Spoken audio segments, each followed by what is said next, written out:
बिस्मिल्लाहिर्रहमानिर्रहीम।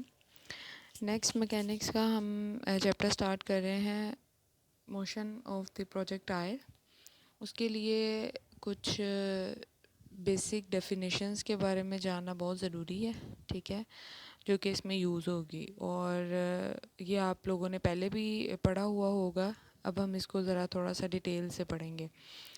पैराबोला का नाम भी आपने सुना हुआ है, इसकी इक्वेशंस के बारे में भी आप जानते होंगे और इसकी शेप के बारे में भी। आज हम इसको ज़रा डिटेल में डिस्कस करेंगे। डेफिनेशन है, let L be the fixed line in the plane. Plane में एक हमने फिक्स्ड लाइन लेनी है। F be a fix point note on the line L. ये जो एफ है ये भी एक फिक्स पॉइंट है, लेकिन ये लाइन एल के ऊपर नहीं है, ठीक है। द लोकस या पाथ ऑफ द पॉइंट, इस point P into x y का जो लोकस या पाथ बनता है, which moves such that its distance from the point F is equal to its distance from the line L is called the parabola। क्या definition है parabola की? अगर मैं आपको इसकी फिगर से थोड़ा सा समझाने की कोशिश करूं, तो ये अगर मैं एक पैराबोला की डायग्राम बनाती हूँ, ठीक है, इसको मैं थोड़ा सा ऐसे बनाने की कोशिश करती हूँ, ठीक है। ये मेरे पास एक पैराबोला की, ठीक है, एक डायग्राम से मैंने बनाई है। ये लाइन है एल, जो कि हमने फ़िक्स लाइन ली है प्लेन के अंदर, ठीक है। ये एक मैंने फ़िक्स पॉइंट लिया एफ़, जो कि इस लाइन के ऊपर नहीं है, ठीक है। ये जो एफ़ पॉइंट है ये वैसे उस कहीं पर भी हो सकता है फ़िक्स पॉइंट, ठीक है। तो उसने क्या कहा है, the locus of the point P into x y which moves such that its distance from the point F is equal to its distance from the line L.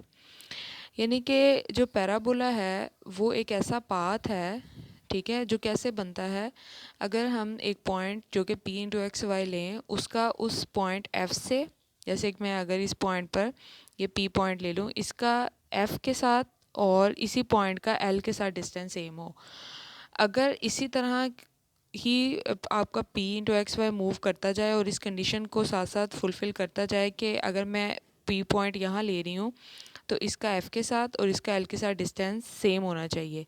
फिर मैं यहाँ एक पॉइंट लेती हूँ, इसका एफ़ के साथ इसका एल के साथ डिस्टेंस सेम होना चाहिए। अगर इस तरह करते करते आप मुख्तलिफ़ पॉइंट्स लेते जाते हैं और वो ये कंडीशन सेटिस्फाई करते जाते हैं, तो आप देखेंगे कि ये जो पॉइंट्स अब आपने लोकेट कर दिए हुए हैं ये एक पैराबोला की शक्ल बनाते होंगे, ठीक है। तो ये बेसिकली पैराबोला की डेफिनेशन है। और आप देखेंगे कि जो यहाँ पर बनेगा, जो हमने अभी पैराबोला की फ़िगर बनाई थी, ये पॉइंट एफ है आपके पास, ये आपके पास लाइन एल है। तो अगर ये पी पॉइंट है तो इसका यहाँ से डिस्टेंस, इसका यहाँ तक डिस्टेंस सेम होता है, यानी कि पी का एफ से डिस्टेंस लें और पी का एल के साथ डिस्टेंस लें तो वो सेम होता है। तो मैंने दूसरी सेंस में भी इसको लिखा हुआ है कि अगर ये आप थोरेटिकली थोड़ा सा देख लें और ये जो कि हमने उसको डेफिनेशन दूसरी तरह भी करके देखी है कि पी का एफ़ के साथ डिस्टेंस ले लें और पी का एम के साथ डिस्टेंस ले लें, वो सेम हो। अगर कोई कुछ पॉइंट्स आप लें और वो इस कंडीशन को सेटिस्फाई करें, तो फिर वो जो पाथ बनता चला जाएगा वो एक पैराबोला का पाथ होगा, ठीक है। अब पैराबोला की जो शेप है वो चार तरीक़ों से हम देख सकते हैं, ठीक है। और इसकी जो डायग्राम है वो और इसकी जो इक्वेशन है वो भी ऑफ कोर्स, फिर अब अगर डायग्राम चेंज हुई है तो उसके अकॉर्डिंग उसकी इक्वेशन भी चेंज होगी। तो सबसे पहले मैं इसकी ये जो आपके सामने फ़िगर नज़र आ रही है, मैं इसको डिस्कस करना चाहूँगी, ठीक है। ये मैंने क्या किया है, ये एक मैंने एक्सिस, एक प्लेन ले लिया है, ठीक है। ये मेरे पास वाई एक्सिस है, ठीक है, और ये मेरे पास एक्स एक्सिस है, ठीक है। अब मैंने जो पैराबोला बनाया है वो मैंने इस शेप का पैराबोला बनाया है, ठीक है। अब ये जो पैराबोला है इसका ये जो पॉइंट है जो कि 0 0 पॉइंट है, ये बेसिकली इसका वर्टेक्स होता है, ठीक है। इसको हम वर्टेक्स बोलते हैं। ये एक लाइन एल डायरेक्ट्रिक्स है जिसको हमने पीछे देखा था कि वो एक फ़िक्स लाइन थी, एक फ़िक्स पॉइंट एफ़ होगा आपके पास, ठीक है। तो ये जब हमने एक फ़िक्स लाइन लगा लेनी है, एक फ़िक्स पॉइंट एफ़ लगा लेना है, तो जब हमारे पास एक पैराबोला उसके अकॉर्डिंग बन जाएगा, तो फिर हम यहाँ पर देखेंगे कि ये जो एफ़ पॉइंट है ये है क्या। ये बेसिकली फ़ोकस होता है इस पैराबोला का, ठीक है। और ये जो लाइन एल है इसको हम डायरेक्ट्रिक्स बोलते हैं इस पैराबोला का, ठीक है। अब एक लाइन जो कि फोकस में से पास कर रही है और डायरेक्ट्रिक्स के परपेंडिकुलर है, वो कौन सी लाइन है? वो ये वाली लाइन है जो फोकस से पास कर रही है लेकिन डायरेक्ट्रिक्स के ऊपर परपेंडिकुलर है। इस लाइन को, जो कि हम ए एफ कह सकते हैं, इस लाइन को हम बोलते हैं एक्सिस ऑफ पैराबोला, ठीक है। और ये एक्सिस ऑफ पैराबोला है। तो ये जो लाइन होती है ये पैराबोला को जिस पॉइंट पर टच करती है गुजरते हुए, जब ये एक्सिस ऑफ पैराबोला होता है ना, ये पैराबोला के ग्राफ को जिस पॉइंट पर टच करता है, जो कि ये वाला पॉइंट है, उस पॉइंट को हम पैराबोला का वर्टेक्स बोलते हैं। यहाँ पर तो ये वाला वी वाला पॉइंट शो हो रहा है ना, मे बी डायग्राम चेंज हो जाए, तो फिर उसके अकॉर्डिंग आपने कैसे चेक करना है कि आपके पैराबोला का वर्टेक्स क्या है। तो आपने ऐसे ही इसको चेक करना है, ठीक है, कि आपने जो डायग्राम बनानी है, फिर आपने फोकस लेना है, एक डायरेक्ट्रिक्स लेना है, फोकस में से लाइन पास करनी है और डायरेक्ट्रिक्स के परपेंडिकुलर लेकर जानी है। और जब वो एक लाइन गुजरेगी, वो लाइन पैराबोला को किसी एक पॉइंट पर टच करेगी, वो पॉइंट जो है वो पैराबोला का वर्टेक्स होगा, ठीक है। वो कुछ भी पॉइंट हो सकता है, यहाँ पर वो रीजन बन रहा था इसलिए मैंने उस पॉइंट को लिख दिया 0 0, ठीक है। अच्छा, अब यहाँ पर आपने क्या करना है, ये जो फोकस आपको दिया गया है, आपने इसके कोऑर्डिनेट्स देखने हैं। ये जो कि जिस पॉइंट पर वो, क्योंकि वो लाइन एल के ऊपर परपेंडिकुलर है, तो जिस पॉइंट पर वो परपेंडिकुलर था लाइन एल पर, उस पॉइंट के भी कोऑर्डिनेट आपने देख लेने हैं, ठीक है। और वर्टेक्स के कोऑर्डिनेट भी आपने निकाल लेने हैं। अब वर्टेक्स के कोऑर्डिनेट जो हैं वो 0 0 है। एफ़ चूँकि एक्स एक्सिस पर पड़ा हुआ है, ठीक है, तो एक्स एक्सिस पर पड़ा हुआ है, तो मैंने यहाँ से यहाँ तक के जो लेंथ है ये उसको मैंने ए कह दिया था। तो चूँकि यहाँ पे वाई वाला पोर्शन 0 होता है, तो फिर हम इसके जो कोऑर्डिनेट आएंगे वो ए 0 आएगा। अब जो डायरेक्ट्रिक्स होता है, अब ये जो v है ना, एक बात और आपने देखनी है, आपने अभी ये पीछे देखा है कि जो p का आप f से डिस्टेंस लेते हो वो बराबर होता है p का एल के साथ जो डिस्टेंस देते हो, ठीक है। अब देखें, अगर मैं इस पैराबोला पर एक पॉइंट यहाँ पर कंसिडर कर लूँ वी की जगह पर, और इस डायरेक्ट्रिक्स पर मैं एक पॉइंट जो है वो ए की जगह पे कंसिडर कर लूँ, तब भी तो इसकी कंडीशन पे कोई फ़र्क नहीं पड़ेगा। तब भी ऐसा हो जाएगा कि वी का एफ़ के साथ जो डिस्टेंस है वो बराबर है वी का ए के साथ डिस्टेंस, ठीक है। तो जितना मैंने वी का एफ़ के साथ डिस्टेंस दिया, जो कि ए डिस्टेंस था, तो वी का ए के साथ डिस्टेंस भी ए ही कंसिडर होगा। बस इसकी डायरेक्शन की वजह से माइनस और पॉजिटिव का फ़र्क आएगा, लेकिन उसका जो लेंथ होगी वो उतनी ही कंसीडर की जाएगी, ठीक है। इसकी यहाँ से यहाँ तक ए लेंथ है, तो इसकी यहाँ से यहाँ तक भी ए लेंथ ही होगी। इसीलिए यहाँ पर जो उसने डायरेक्ट्रिक्स के ऊपर वो पॉइंट ए लगाया था, उसके कोऑर्डिनेट्स हम बहुत आसानी से लिख सकते हैं, जो कि क्या होंगे, -a और 0, ठीक है। और ये जो लाइन है जो कि -a पर कट कर रही है, तो इस लाइन को हम क्या बोलेंगे, x is equal to -a, ठीक है। और ये डायरेक्ट्रिक्स वाली लाइन की इक्वेशन लिखी है मैंने, x is equal to -a। Okay, ये सारी चीज़ें थी जो मैंने इसमें एक्सप्लेन करनी थी आपको, ठीक है। अब मैं इसकी थोड़ी सी थ्योरी पढ़ती हूँ, ताकि जो मैंने आपको बताया और जो चीज़ें मिस हो गई हैं वो आपको समझ आ जाएँ, वो आप देख लीजिएगा। लेट वी, जो वी है वो वर्टेक्स है पैराबोला का, और उसके कोऑर्डिनेट्स ये होते हैं। एफ़ जो है वो फोकस है पैराबोला का, जिसके कोऑर्डिनेट्स एफ इंटू ए 0 है। The line L is called the directrix of parabola, ये पैराबोला का डायरेक्ट्रिक्स है। The line which passes through the focus F and perpendicular to the directrix is called the axis of parabola, ठीक है, जो भी मैंने आपको बताया। अब इसकी इक्वेशन क्या होगी, इसकी इक्वेशन बेसिकली अगर इसका बेस्ट वे याद रखने का है तो वो आप इस तरह भी याद रख सकते हैं कि ये जो पैराबोला है ये एक्स एक्सिस पर जो है वो एक पॉइंट पर कट कर रहा है ना, तो आप ऐसा कर सकते हैं कि आप इसकी इक्वेशन लिख सकते हैं कि y is equal to, sorry ऐसे नहीं, y माइनस 0 का square is equal to 4ax minus 0। इसको, इस इक्वेशन को हम ऐसे लिखेंगे। ये जो 0 है ये बेसिकली कौन सा पॉइंट है, जो आपका वर्टेक्स वाला पॉइंट है, ठीक है। जो वर्टेक्स आपको दिया गया है उसका ये y वाला इसके दो कोऑर्डिनेट्स हैं ना, 0 और 0, x का कोऑर्डिनेट भी 0 है, y का कोऑर्डिनेट भी 0 है, तो y में से y का कोऑर्डिनेट माइनस करूँगी और वो जो कि यहाँ पे 0 है तो 0 लिख दिया मैंने, ठीक है। और दूसरी साइड पे x वाला कोऑर्डिनेट भी 0 है तो मैं x वाले पोर्शन में से भी उसको माइनस करूँगी तो वो भी x माइनस 0 लिखा जाएगा। तो इसको हम सिंपली लिख सकते हैं y square is equal to 4ax। तो आपने देखा होगा कि आपने इस तरह की इक्वेशंस ही अब तक पढ़ी हैं, y square is equal to 4ax या y square is equal to minus 4ax, x square is equal to 4ay, x square is equal to minus 4ay।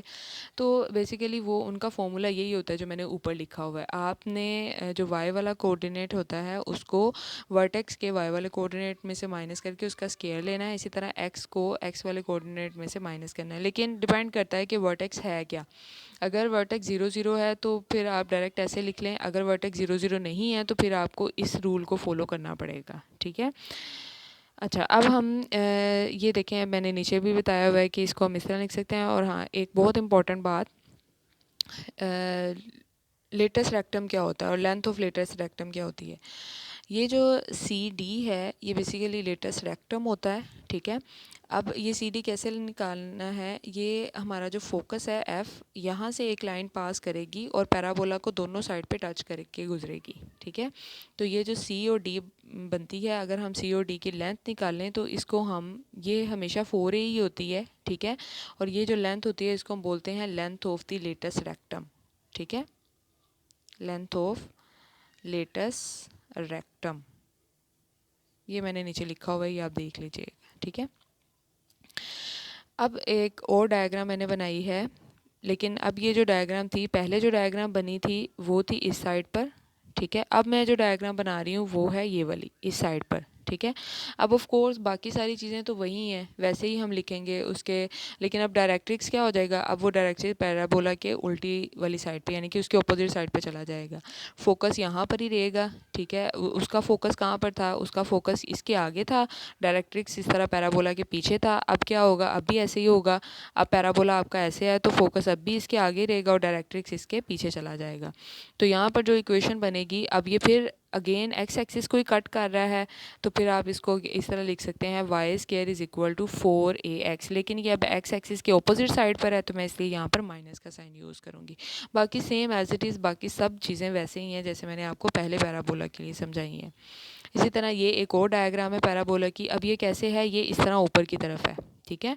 तो ये ऊपर की तरफ है, तो अब ये चूँकि ये वाई एक्सिस को कट कर रही है तो आप यहाँ से इसको इस तरह लिख सकते हैं, इसको ऐसे याद कर सकते हैं कि x इज़ इक्वल टू, इसकी जो इक्वेशन बनेगी x square is equal to 4ay, ठीक है।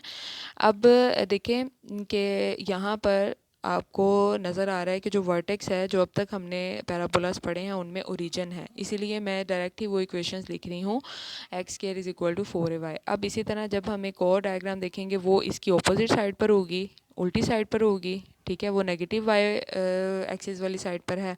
तो फिर हम इसके लिए इक्वेशन बनाएंगे x square is equal to minus 4ay, ठीक है। अब भी यहाँ पर भी जो वर्टेक्स था वो ओरिजिन पर ही था, इसीलिए हमें फ़र्क नहीं पड़ा, हमने वही इक्वेशन ऐसे ही लिख दी। अच्छा, अब ये थे 4 केसेस पैराबोला के जब आपका पैराबोला का जो वर्टेक्स था वो ओरिजिन पर था, ठीक है। अगर हम एक और पैराबोला डिस्कस करें जिसका जो वर्टेक्स है वो ओरिजिन पर नहीं होता, ठीक है, वो ओरिजिन के अलावा कुछ होता है, सब चीज़ें वैसे ही कंसीडर की जाती हैं, बस अब क्या हो गया, अब उसका वर्टेक्स चेंज हो गया। तो अब हमने उसके अकॉर्डिंग पैराबोला की इक्वेशन कैसे बनानी है उसको हम देखते हैं। यहाँ पर क्या किया, ये मैंने एक्स वाई प्लेन लिया है, ठीक है, ये मैंने पैराबोला की एक डायग्राम बनाई है, ठीक है। अब हमने क्या करना था, अब हमने यहाँ पर एक पॉइंट फोकस लेना था और इसके इधर वाली साइड पर एक डायरेक्ट्रिक्स लेना था, लाइन एल, ठीक है। अब आपने क्या करना था, फोकस में से लाइन गुजारनी थी जो कि परपेंडिकुलर होगी एल के ऊपर, ठीक है, और वो पैराबोला को इस पॉइंट पर कट करती है। ये पॉइंट जो होगा ये उसका वर्टेक्स होगा किसका, पैराबोला का, और ये जो लाइन होगी ए एफ, ये क्या होगी, ये इस पैराबोला की एक्सिस ऑफ पैराबोला होगा, ठीक है। अच्छा, अब हमारा काम क्या है कि अब हमने एफ़ के कोऑर्डिनेट निकालने हैं। अब हमने ये जो लाइन वी है इसके कोऑर्डिनेट देखने हैं क्या होते हैं, और ये जो ए है इसके कोऑर्डिनेट देखने हैं वो क्या होते हैं, ठीक है। अब देखें जो फोकस है, पहले तो वो लाइन के ऊपर आता था ना, एक्स एक्सिस पर आ गया, वाई एक्सिस पर आ गया, एक्स एक्सिस के नेगेटिव साइड पर आ गया, वाई एक्सिस के नेगेटिव वाली साइड पर आ गया, तो हमें पता था कि उसमें से कोई एक कोऑर्डिनेट ज़ीरो होना है और दूसरे की वैल्यू हम लगा देते थे। लेकिन यहाँ पर क्या है कि अब आपका जो एफ़ वाला पॉइंट है बेसिकली वो बिल्कुल एक प्लेन के कहीं पे भी दरमियान में है ना, वो किसी लाइन के ऊपर नहीं है। तो आपको पता है कि जब भी कोई पॉइंट इस तरह प्लेन में यहाँ पर होता है तो इसका एक्स कोऑर्डिनेट और वाई कोऑर्डिनेट दोनों ही कोई ना कोई आंसर देते हैं, ज़ीरो के अलावा ही कोई ना कोई आंसर आता है इनका।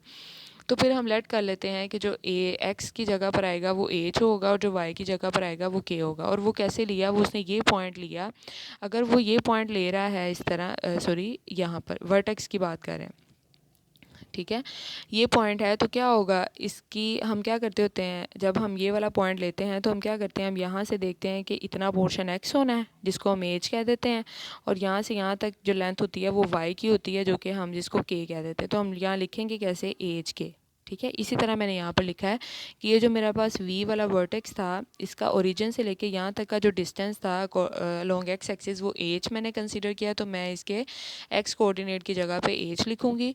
और यहाँ से ओरिजिन से इसके बिल्कुल बराबर में जाएंगे तो वाई वाला कोऑर्डिनेट बनता है जो कि जिसको मैंने के कहा हुआ है, तो उसको मैं वाई कोऑर्डिनेट की जगह पे लिख दूँगी, ठीक है। तो इसका मतलब अब मेरे पास जो वर्टेक्स आया है वो मेरे पास क्या आया है, वो वी इंटू एच के आया है, ठीक है।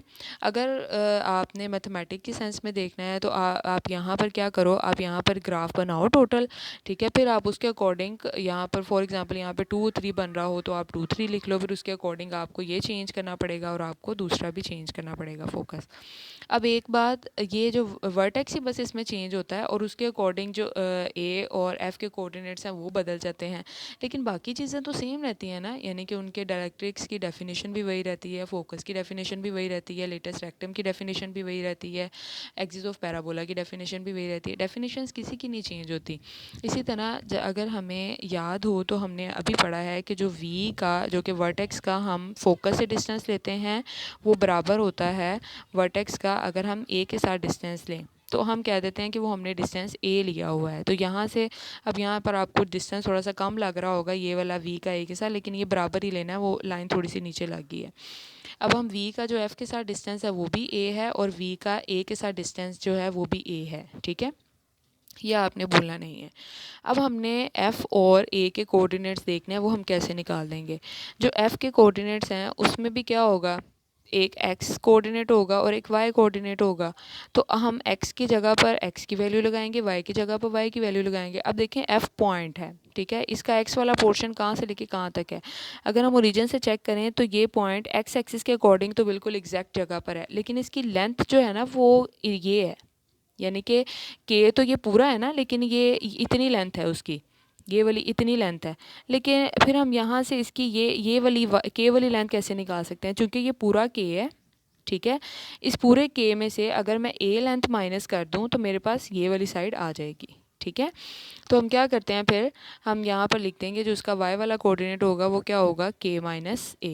इन द सिमिलर वे आपका जो ए वाला पॉइंट है उसका जो एक्स वाला कोऑर्डिनेट है वो तो एच ही रहेगा, क्योंकि वो सेम इसी लाइन पर ही है, ठीक है। तो एज की जो एक्स एक्सिस की जो लेंथ है उसमें तो कोई फ़र्क नहीं आया, वो तो वही रही, लेकिन जो वाई वाला है ना वो चेंज हो गया, क्योंकि अब वाई वाले के लिए ना उसके पास ये वाली चीज़ है, यहाँ से लेके ओरिजिन से लेके के से ऊपर जा रहा है, और चूँकि वी से यहाँ तक तो के पता है हमें, लेकिन ये लेंथ हमें अभी हम कंसीडर करके हटे हैं कि ये लेंथ जो है वो अगर हमने ए डिस्टेंस लिया है तो दोनों का सेम रहता है, तो ये हम ए ले लेते हैं। तो यहाँ से लेके यहाँ तक की कितनी लेंथ होगी, ये होगी के प्लस ए। तो इसी तरह जो ए के कोऑर्डिनेट हो गए वो हो गया ए के, तो एच ही रहा एक्स वाला, लेकिन जो वाई वाला हो गया वो के प्लस ए हो गया। इस तरह ये हमने तीनों कोऑर्डिनेट्स फाइंड आउट कर लिए। अब है इक्वेशन की बारी कि इक्वेशन कैसे लिखेंगे। अब आप इसको कंपेयर करें कि ये जो आपकी डायग्राम बनी है ये अभी जो हमने 4 टाइप्स पढ़ी हैं उनमें से किससे रिलेट करती है। अगर आप देखें तो ये अभी जो हमने लास्ट वाली पढ़ी थी ये उससे रिलेट करती है, ये बिल्कुल इस तरह नीचे की तरफ है, तो उसके लिए उसने क्या इक्वेशन यूज़ की थी, y square is equal to -4ay। लेकिन चूँकि अब हम यहाँ पर एक्स की जगह हमारे पास अगर हम ये इक्वेशन तो नहीं, अब हम यहाँ पे ऐसे यूज़ करते हैं y square is equal to -4ay, तो नहीं यहाँ लिख सकते क्योंकि अब इसका जो वर्टेक्स है वो ओरिजिन नहीं है। अब इसका वर्टेक्स क्या है, चूँकि इसका वर्टेक्स में जो एक्स वाला कोऑर्डिनेट था उसमें हम एच माइनस करेंगे, उसका स्केयर -4a, वाई की जगह पर क्या लिखेंगे y-0, ठीक है, सॉरी y-k, क्योंकि अब इसका वाई वाला कोऑर्डिनेट जो वर्टेक्स का था वो k था। तो ये आपके पास इक्वेशन बनेगी इसके अकॉर्डिंग, इस पैराबोला के according. In the similar way जैसे ही आप वर्टेक्स चेंज करेंगे, इक्वेशंस वही चार टाइप में से कोई एक टाइप होगी, लेकिन अब बस उसमें वर्टेक्स ऐड करना होता है कि वर्टेक्स क्या है। अगर तो वर्टेक्स आपका ओरिजिन के अलावा है तो फिर आपने उसको उसके अकॉर्डिंग सेट करना है, अगर ओरिजिन ही है तो वो उन्हीं इक्वेशन में से कोई एक इक्वेशन बनती होगी, ठीक है। तो ये यहाँ पर मैंने आपकी के लिए कुछ टर्म्स लिखी हैं, वही चीज़ें हैं जो मैंने पीछे बताई हुई हैं, बस आप इनको एक दफ़ा देख लीजिएगा। नेक्स्ट डेफिनेशन, ये जो सारा ओवरव्यू था ये प्रोजेक्टाइल के पैराबोला के बारे में था कि एक पैराबोला जो है उसमें क्या क्या चीज़ें होती हैं, और जिन चीज़ों का आपको पता होना चाहिए वो मैंने आपको बता दी हैं, वो आपके नेक्स्ट टॉपिक में बहुत हेल्पफुल होंगी, इसीलिए इनको आपने याद रखना है, ठीक है। नेक्स्ट है प्रोजेक्टाइल क्या होता है। प्रोजेक्टाइल वो पार्टिकल होता है जिसको हम प्रोजेक्ट कराते हैं किस डायरेक्शन में, इनडायरेक्टली हम ग्रेविटेशन की डायरेक्शन में ही उसको प्रोजेक्ट कराते हैं। फॉर एग्जांपल एक बॉल है, जब आप एक बॉल को फेंकते हो तो वो एक पैराबोला पाथ कवर करती है, ठीक है। तो वो तो बात की बात है ना, वो कौन सा पाथ कवर करती है, लेकिन आपने उसको जिस शेप में फेंका है वो इनडायरेक्टली आपने ज़मीन की तरफ ही उसको फेंका है, ठीक है। तो वो पार्टिकल जो कि प्रोजेक्टेड होता है, प्रोजेक्ट किया जाता है, जिसको oblique to the direction of gravity is called the projectile, यानी कि वो पार्टिकल प्रोजेक्टाइल होता है जिसको हम प्रोजेक्ट कराते हैं indirectly in the direction of gravity, ठीक है। जैसे अगर आपको ये डायग्राम नज़र आ रही है तो ये पार्टिकल है जिसको आपने इस तरह थ्रो कराया है, ठीक है। तो इनडायरेक्टली आपने उसको ज़मीन की तरफ ही थ्रो कराया है, ठीक है। अब एंगल ऑफ प्रोजेक्शन क्या होता है। एंगल ऑफ प्रोजेक्शन होता है the angle alpha which the direction of the projectile, ठीक है, जो कि प्रोजेक्टाइल की डायरेक्शन होती है, जो कि which makes an angle which makes positive makes with positive x axis through the point of projection is called the angle of projection. ये जो अल्फ़ा हमने यहाँ पे लगाया हुआ है ना, ये एंगल ऑफ प्रोजेक्शन है, जो कि प्रोजेक्शन वाले पॉइंट से लेके यहाँ से स्टार्ट होता है, ठीक है, और जो हम प्रोजेक्टाइल थ्रो कराते हैं वो उसके लिए पॉजिटिव एक्स एक्सिस के साथ बना रहा होता है एंगल अल्फ़ा, ठीक है। रेंज ऑफ प्रोजेक्टाइल क्या होती है। रेंज ऑफ प्रोजेक्टाइल जो है ये बेसिकली डिस्टेंस होता है किसी भी एक प्रोजेक्टाइल का उस प्रोजेक्टेड वाले पॉइंट से लेके, जहाँ से आपने एक प्रोजेक्टाइल को प्रोजेक्ट कराना है, उस पॉइंट से लेके उस पॉइंट तक का डिस्टेंस होता है जहाँ पर आपका प्रोजेक्टाइल एक्स एक्सिस को आके हिट करता है, ठीक है। उसका डिस्टेंस जो होता है वो बेसिकली उस प्रोजेक्टाइल की रेंज होती है। तो the distance between the point of projection and the point where the projectile hits the x axis is called the range of projectile, ठीक है। और उसको हम आर से डिनोट करते हैं। जैसे यहाँ पर आपका प्रोजेक्टाइल जो था वो इस पॉइंट से लेके यहाँ तक प्रोजेक्ट हुआ है, इस पॉइंट पर वो उसने आके वो हिट कर गया एक्स एक्सिस पर, तो ये ओ से एम तक का जो डिस्टेंस है ये बेसिकली आपका क्या है, ये रेंज है उसकी प्रोजेक्टाइल की। अब टाइम ऑफ फ्लाइट क्या होता है। टाइम ऑफ फ्लाइट वो टाइम जितना उसको लगा है प्रोजेक्टाइल को अपनी मोशन को कंप्लीट करने के लिए, वो टाइम ऑफ फ्लाइट होता है, ठीक है। ट्रेजेक्टरी क्या होती है, वो पाथ जिसके अलोंग एक प्रोजेक्टाइल मूव कर रहा होता है, जैसे आपका ये वाला पाथ, ठीक है, ये जो पाथ है ये कौन सा पाथ है, ट्रेजेक्टरी इसको बोलते हैं, ठीक है। जिस पाथ के अलोंग आपका प्रोजेक्टाइल मूव कर रहा होता है इसको हम ट्रेजेक्टरी बोलते हैं। तो ये कुछ इंपॉर्टेंट डेफिनेशंस थी, ओवरव्यू था प्रोजेक्टाइल मोशन को स्टार्ट करने से पहले, तो इसको आप देख लीजिएगा, ठीक है।